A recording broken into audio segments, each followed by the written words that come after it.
Welcome to It's About Time, and thank you for watching us. To understand the life of an ordinary Victorian, we shouldn't begin with factories, railways, or fine manners. We must begin with something far more basic: how people washed, dressed, cooked, and kept themselves presentable in a world of dust, dirt, and hardship. Washing and hygiene. For most Victorians, daily hygiene was limited. Running water was rare until late in the century. A jug and basin on a washstand provided the means for a quick splash of cold water on face and hands each morning. Soap was used sparingly. Cheaper soaps were harsh, while finer ones were costly. Bathing was not routine. Working families dragged a tin tub into the kitchen perhaps once a week, usually on a Saturday evening. Water had to be carried in buckets, heated on the stove, then emptied again. Whole families often shared the same tub of water, eldest first, youngest last. Children might be scrubbed with a damp cloth rather than fully immersed. The middle classes strove for respectability. By the 1870s, some had plumbed bathrooms, but even then, few bathed daily. Instead, they relied on frequent changes of linen, believing that clean shirts and underclothes kept the body healthy and odor-free. Toilets told another part of the story. The poor used shared privies in yards or outdoor earth closets. Chamber pots under the bed were emptied each morning. In wealthier households, water closets appeared earlier, though urban drainage lagged behind. Until London's great sewer system was completed in the 1860s, the city reeked of waste. So every Victorian day began with improvised washing and the acceptance that real cleanliness was difficult to achieve. Dressing, clothing the ordinary Victorian. Once washed, it was time to dress. And clothing immediately revealed your place in society. For the working classes, garments were practical, patched, and often threadbare. Men wore coarse shirts, trousers held with braces, heavy boots if they could afford them, and caps for warmth. Jackets were restitched again and again, sometimes altered from better garments passed down. Women wore long wool or cotton dresses, protected by aprons from ash, grease, and dirt. Layers were essential against cold and damp. Petticoats, shawls, and headscarves. Colors were muted, partly from wear, partly because bright dyes cost money. Children rarely had clothes of their own. They wore hand-me-downs, often many sizes too big, patched and repatched. Boots, if owned at all, were frequently holed and stuffed with straw or newspaper to keep out the rain. Keeping warm and dry was a daily battle. Coal was expensive. Houses were drafty. Outdoors, umbrellas and waterproofs existed, but were luxuries. Most simply braved the elements in sodden clothes. By contrast, the middle classes dressed to project respectability. Men donned clean white shirts, waistcoats, and dark frock coats. Women changed dresses to suit the time of day. Even so, new garments were rare. Older outfits were constantly altered, recut or refreshed by skilled needlework. Servants ensured collars were starched and skirts brushed. In short, clothing was both protection from the elements and a visible signal of your status. 6 o'clock to 7 o'clock. A.M. Breakfast and the morning chores. Breakfast marked the first proper meal of the day. But what appeared on the table depended entirely on your means. For the poor, it was often bread, perhaps spread with dripping, the fat saved from meat, or a bowl of porridge. Tea, if it could be afforded, was weak and heavily sweetened. Milk bought from a street seller might already be watered down or beginning to sour. For the middle classes, breakfast might include eggs, bacon, toast, marmalade, and fresh tea. Wealthier households had servants to cook, lay the table, and serve hot dishes. Cooking methods were central to this routine. Most families relied on a coal-fired kitchen range or open hearth. Bread might be toasted on an iron fork over the fire. Porridge stirred in a pot hung from a crane. Tea water was boiled in kettles directly on the grate. Servants in wealthier houses managed multiple fires at once, one for boiling, another for baking, another for heating water. Before and after breakfast came the chores. In working homes, this meant hauling coal, fetching water, scrubbing pots, lighting fires, and sweeping floors. In households with servants, the maids rose earlier still, cleaning grates, emptying chamber pots, and preparing food long before their employers stirred. 7 a.m. to 8:30 a.m. Setting out for work. By 7, the streets came alive.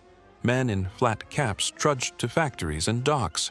Clerks in dark coats headed to offices, ledgers under their arms. Shop assistants opened shutters, swept doorsteps, and set out goods. Women, too, worked. As washerwomen, seamstresses, matchmakers, or shopgirls. Many stayed home with children, but this still meant labor. Sewing, cleaning, cooking, mending. Servants' days had already begun hours earlier. Children, though increasingly sent to school later in the century, still worked. Boys ran errands or swept chimneys. Girls stitched in workshops or hawked goods in the street. Despite reforms, child labor was still widespread. Transport reflected class. The poor walked, sometimes for miles, through muddy alleys. The better off rode horse-drawn omnibuses or suburban trains. 8:30 a.m. to 12:30 p.m., morning to midday. The morning meant long hours of repetitive work. Factories were deafening machines clattered, air filled with dust or steam. Textile workers endured humid conditions. Metal workers risked burns. Safety was minimal. Accidents frequent. Clerks hunched over desks, ink pens scratching into ledgers. Shop assistants bowed and scraped before customers, dusting goods and rehearsing politeness. Servants scoured pots, carried coal scuttles, and tended infants. By mid-morning, hunger stirred again. Workers might eat a crust of bread, perhaps with cheese, washed down with weak tea. Servants snatched bites while running between chores. 12:30 to 2:30 p.m. lunchtime. Lunchtime varied enormously. For a laborer, it was bread and cheese, perhaps cold bacon or potatoes carried from home. Many bought food in the street: hot pies, baked potatoes, pea soup, or oysters, cheap at the time. Vendors' cries filled markets and corners, making hot food available even for pennies. Middle-class families enjoyed hot meals at home. A stew or roast might be served with boiled potatoes and pudding for dessert. In households with servants, dining was more formal: soup, fish, roast meats, and sweets. Cooking these meals was no small task. Servants or mothers tended coal ranges, lifting heavy iron pots and pans. Meat was roasted on spits or baked in ovens that demanded constant attention to fire and draft.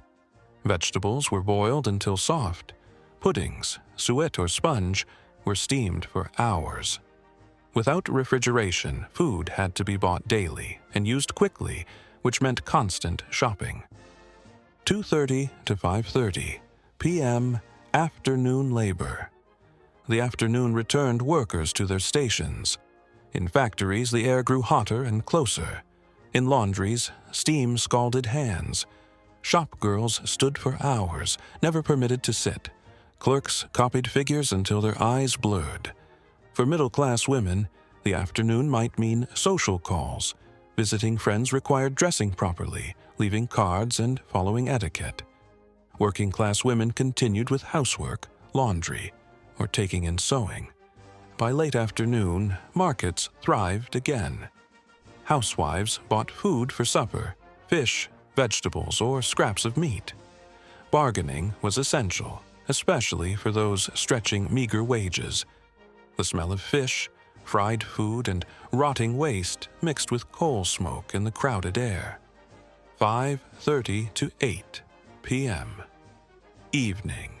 Evening was the heart of family life, though shaped by exhaustion. Working men returned from factories or docks, often heading to the pub for beer and warmth before supper. Women prepared evening meals, a stew of potatoes and onions, perhaps bulked with a bone or scraps of meat saved from the butcher. Bread was ever present. If a bit of bacon or ham could be afforded, it was treated as flavoring rather than the main dish. Cooking again centered on the fire. Stews simmered in iron pots, bread baked if ovens were available, and tea was brewed strong to keep everyone awake after long days. Washing up meant hauling more water, scrubbing pans, and scouring wooden tables. In middle-class homes, evenings meant more elaborate dinners, several courses with wine, carefully served by staff. Afterwards, families read aloud, played the piano, or entertained guests. For poorer families, the evening was short. Candles and oil lamps cost money, so many went to bed soon after supper. Others mended clothes by firelight, darned stockings, or patched boots for the morning. 8 o'clock to 9:30 p.m., nightlife and rest. Some found leisure. The music hall drew crowds with songs, comedy, and cheap tickets. Chapels hosted sermons, hymn singing, or temperance meetings. Public houses bustled with conversation and smoke. But most simply slept. Beds were shared. Children packed together, sometimes sleeping top to toe. Mattresses were stuffed with straw. Blankets were few. In winter, frost crept across walls inside. For the middle classes, bedrooms were more comfortable, but chamber pots still stood beside each bed. Sleep came early, ready to rise at dawn for another round of work. The life of an ordinary Victorian was hard, repetitive, and often grim. Washing meant cold water in a basin. Dressing meant patched clothes and hand-me-downs. Meals meant hours of labor over smoky fires, yet still left many hungry. Work consumed daylight hours, while evenings offered only brief rest before bed. Yet there was resilience, too. Families took pride in cleanliness, even when it meant only a scrubbed face and a starched collar. They altered and reused clothes with skill. They cooked nourishing meals out of scraps and made do with little. And above all, they endured through soot, smoke, and hardship. If you enjoyed our video, please like, subscribe, and give us your feedback in the comments.